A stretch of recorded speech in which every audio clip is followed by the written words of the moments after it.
Salve, salve nação rubro-negra, passando aqui rapidinho, só para deixar para vocês alguns cortes.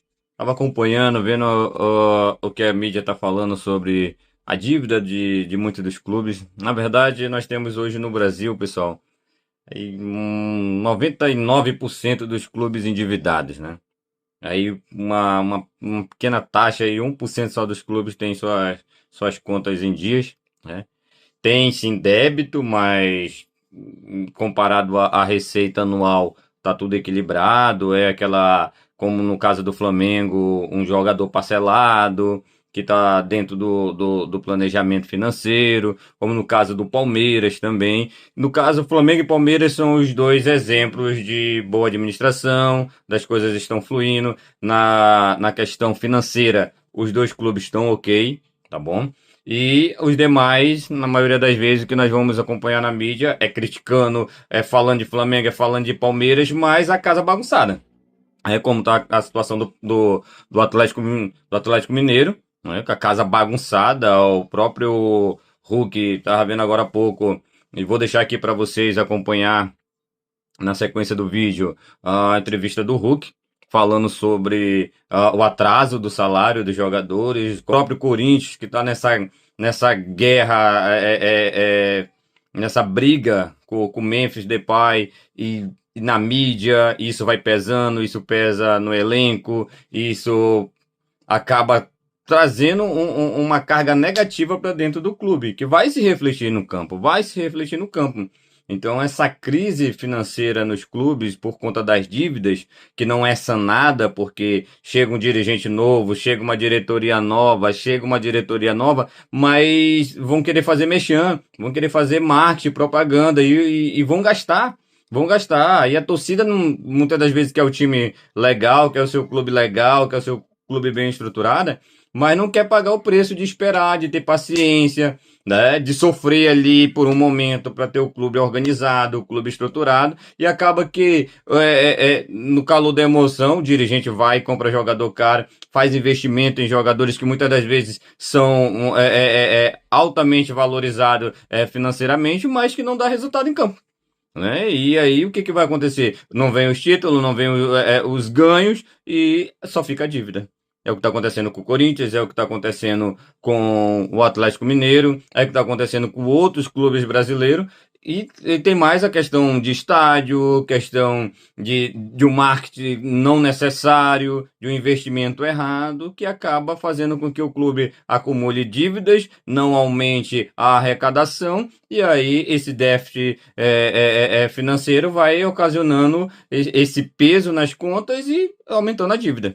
Né? E aí a gente vai acompanhar a mídia, muitas das vezes a torcida desses clubes, estão atacando quem está estruturado, quem tá organizado ou se organizando, como no caso do Flamengo e do Palmeiras, que são os dois mais atacados porque estão com a conta em dia, ao invés de estarem batalhando para organizar o seu clube.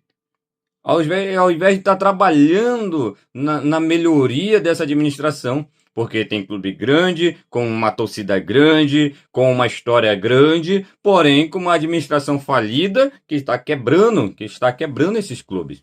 Então, vou deixar para vocês aí alguns cortes que vão estar falando a respeito dessas dívidas. Falando a respeito da estrutura que Flamengo e Palmeiras conseguiram montar e hoje estão bem tranquilos quanto a isso, né? Como o exemplo do nosso Flamengo, a briga está em comprar jogador que não está valendo aquele valor. Não é ter o dinheiro para pagar pelo jogador. É como acabou de acontecer com o caso do Mickey, né? Do Mickey, do Mike. E o que acontece? A torcida não aceitar por não valer o valor que estão pagando nele à vista. No caso ali, se eu não me engano, 5 milhões de euros.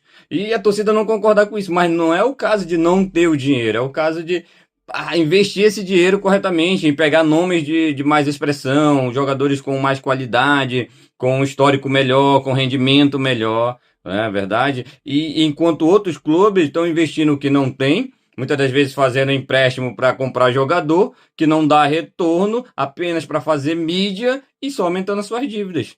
Então tem um abismo de diferença entre a estrutura dos clubes hoje no Brasil, dos clubes hoje no Brasil. E o Flamengo e Palmeiras têm se destacado por essa administração, por estar se consolidando dentro do futebol como clubes que têm uma administração, mesmo trocando a gestão como trocou a do Flamengo, mas ainda continua mantendo uma gestão mais organizada, mais estruturada, sem elevar a dívida, tentando ficar equilibrado entre o investimento para a temporada e a arrecadação anual, para não extrapolar nenhum dos dois e acabar chegando no final do ano com o caixa no vermelho. Entendeu? Então tem que pagar o preço, a torcida tem que cobrar, mas tem que cobrar não a compra de jogadores sem o dinheiro para pagar, não a compra de jogadores sem antes ter resolvido a dívida. A torcida tem que cobrar a organização. O Flamengo pagou o preço, cara.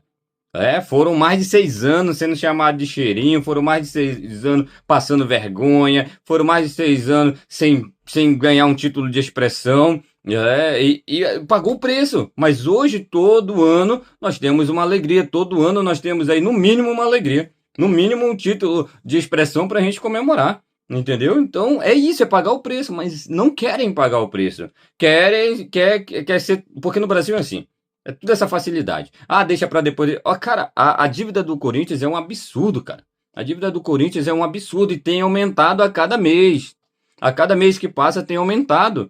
Mas como ninguém cobra, como não vai parar na justiça e o time não é ali parado, freado, o que acontece? A dívida só aumenta. Então é uma irresponsabilidade que tem prejudicado o nosso futebol e prejudicado a torcida, o time que tem nome, que tem história e está sendo envergonhada por má administração. Então isso tem que mudar, tem que ser cobrado de forma honesta, claro, com respeito, não invadindo vestiário, não invadindo o CT dos clubes, como a torcida do Corinthians fez, e ameaçando e tudo. Não é dessa forma. É na hora da votação, é na hora de escolher um gestor, um presidente, é na hora de aplaudir o que é certo e de vaiar também, de cobrar quando for um investimento errado, quando não é a hora. Como no caso do Corinthians, que fez o marketing todo com o Memphis, e hoje, olha aí, mais de 6 milhões aí para pagar por mês para um jogador que não valeu a pena. Não valeu a pena.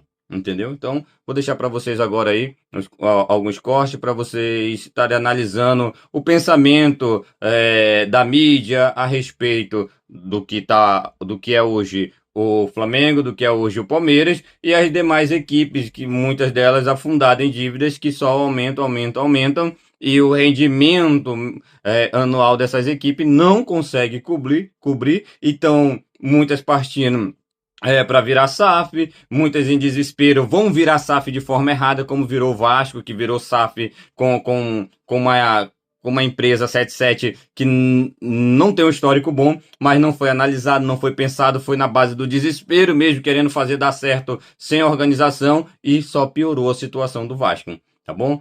Fica agora aí com alguns cortes que eu vou deixar para vocês. Valeu e tamo junto.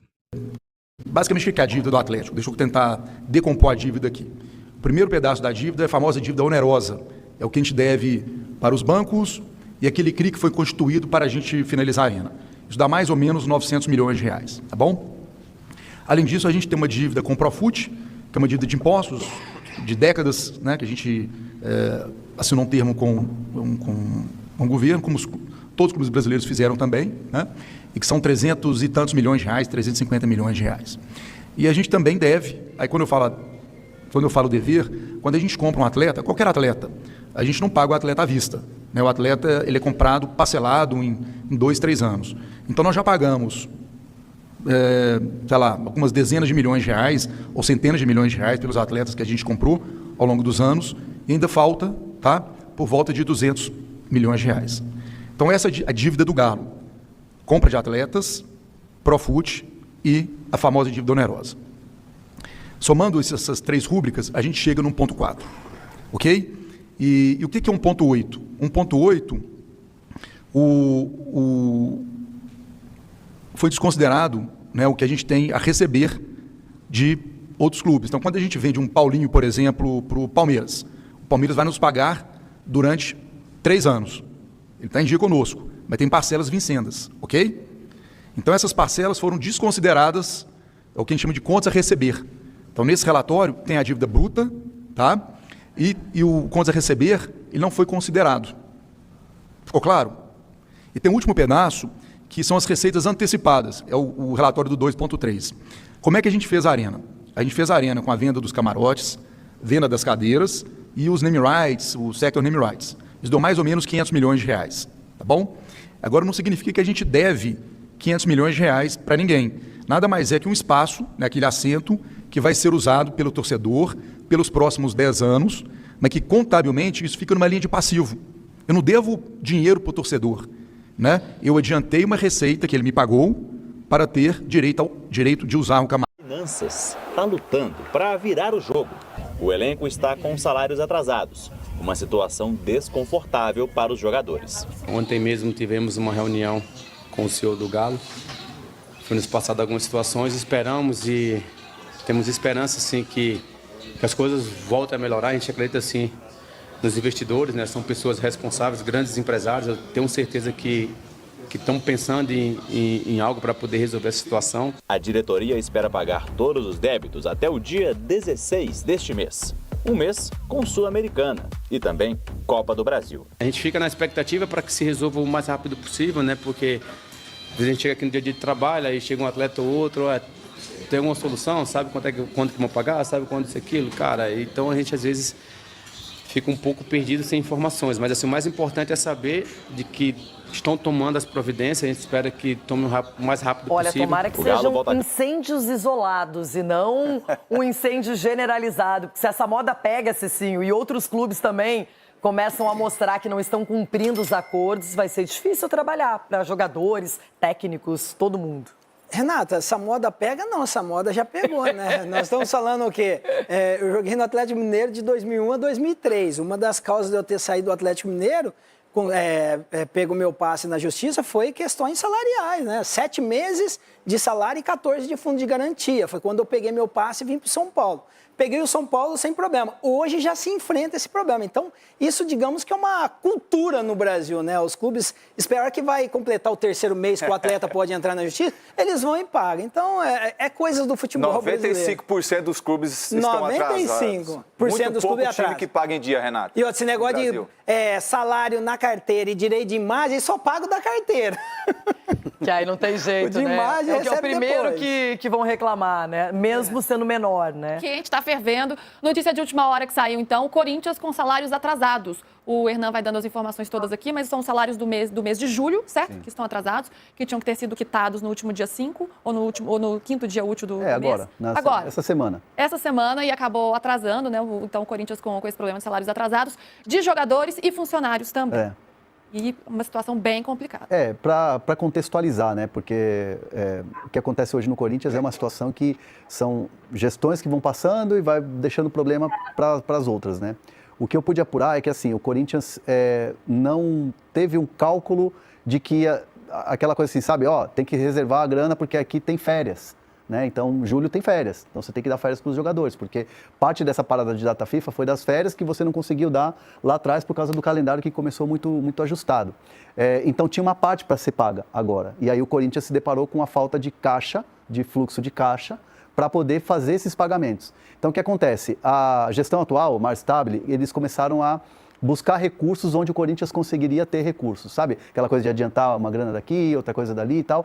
E o Omar Stabile foi vendo que esse dinheiro já tinha sido adiantado pela gestão do Augusto Melo. E aí entra direito de TV, patrocínio, essas coisas? Tudo que tem de direito para o Corinthians receber antecipado de cota, de verba, essas coisas, o Omar Stabile foi atrás e aí foi se deparando com essa dificuldade. O investimento em contratação gera um problema grave, né? Especialmente em alguns clubes. E aqui a gente tem que começar a separar também joio do trigo, né? Uma coisa é você falar, o Flamengo, o Palmeiras estão investindo mais do que a média e aumentaram um pouco suas dívidas e tudo mais. Ok, eles podem fazer isso. Uhum. E aí que a gente vai entrar no grande dilema da indústria do futebol e por que é tão difícil gerir clubes de futebol. Esses dois fazem, os adversários próximos querem fazer também. Porque se não fizer, o torcedor reclama, a imprensa reclama, enfim, todo mundo reclama e fala, mas por que vocês não estão fazendo? Então, aí o adversário que não pode faz um pouco mais. Aí o adversário que é uma SAF olha e fala, peraí, esses caras que não são SAF estão fazendo, eu preciso investir e reformar meu ativo, vou lá e faço. Então, você incha, de certa forma, de uma maneira equivocada, toda a indústria. E o dinheiro vai acabar justamente nisso, acaba sempre em atleta, acaba sempre com agente, e eventualmente com outros clubes, especialmente porque o Brasil está importando muito atleta, está trazendo muita gente de volta. Então, assim, essas aquisições também estão fazendo com que o dinheiro, em vez de entrar, saia, né, na balança comercial.